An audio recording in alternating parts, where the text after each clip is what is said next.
سے انہی عدالتوں کا چکر لگا رہے ہیں. یعنی کوئی آدمی بھی ان معاملات سے محفوظ نہیں ہے. آج ایک سابق چیف سیکرٹری سندھ بھی ملے جو 7 سال سے یہاں عدالتوں کا چکر لگا رہے ہیں. یہ وہ معاملات ہیں جن کی نشاندہی ہم ہمیشہ کرتے ہیں. اگر ہم یہ چیزیں ختم نہیں کریں گے تو ملک کے معاملات نہیں چلیں گے.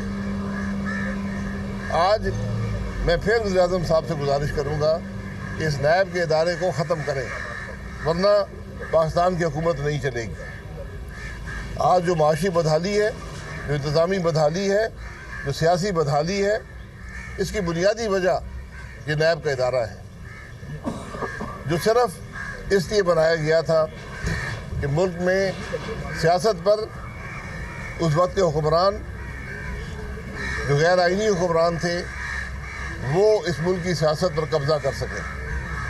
اور آج یہ بدقسمتی ہے کہ 3 جمہوری حکومتیں گزرنے کے باوجود بھی یہ ادارہ قائم ہے اور ملک کے معاملات پر اثر انداز ہوتا ہے.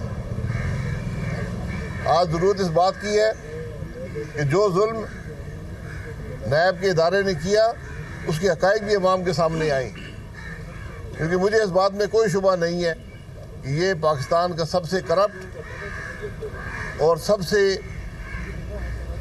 معاملات کو خراب کرنے والا ادارہ ہے. حکومت کا نظام مفلوج ہے, حکومت کے جو اہلکار ہیں وہ اختیارات استعمال کرنے سے گھبراتے ہیں. یہ وہ معاملات ہیں جنہیں ہمیں سمجھنے کی ضرورت ہے.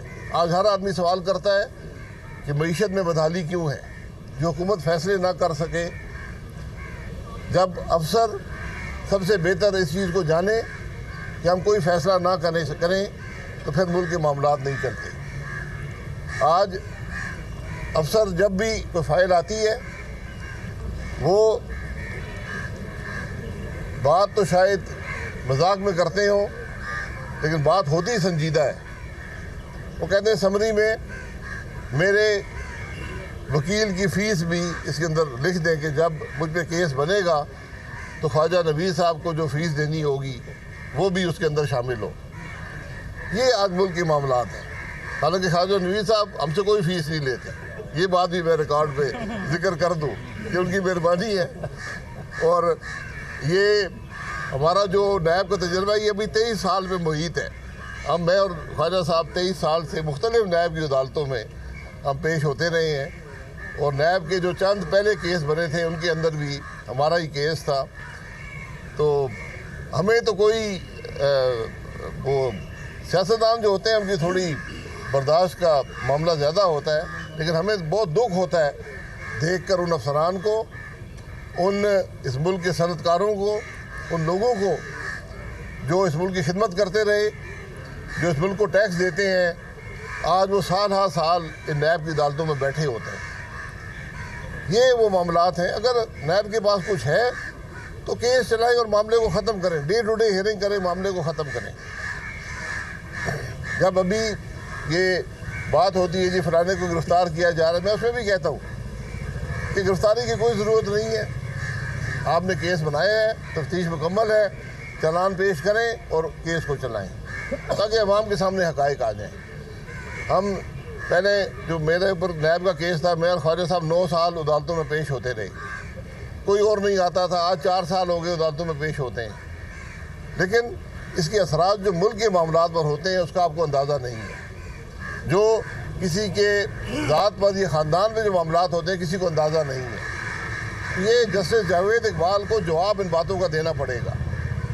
مجھے ان کا نام لیتے ہوئے کوئی اچھا محسوس نہیں ہوتا, لیکن جب تک اس آدمی کا احتساب نہیں ہوگا, جب نیب کے حقائق عوام کے سامنے نہیں آئیں گے تو ملک کے معاملات نہیں چلیں گے. جناب یہ نیب کا کریکٹر تبدیلی ہوا, وہی 1 سال پرانا کریکٹر ہے, یہ ابھی بھی چل رہا معاملہ اسی طرح؟ دیکھیں, کریکٹر کی بات نہیں ہے. ایک ادارہ جس کی بنیاد ہی خراب ہے, آپ وہاں فرشتوں کو بٹھا دیں وہ کام غلط ہی کریں گے. خواجہ صاحب بھی اتفاق کرتے ہیں اس بات سے. بالکل صحیح. قاضی صاحب جو لوگ سننا چاہتے ہیں آپ سے وہ یہ ہے کہ نون لیگ کا حصہ آپ ہیں یا نہیں ہیں. مریم نواز صاحبہ سے آپ کی ملاقات ہوئی, معاملات آپ کے طے ہو گئے, کیا ایک ون لائنر بتا دیں,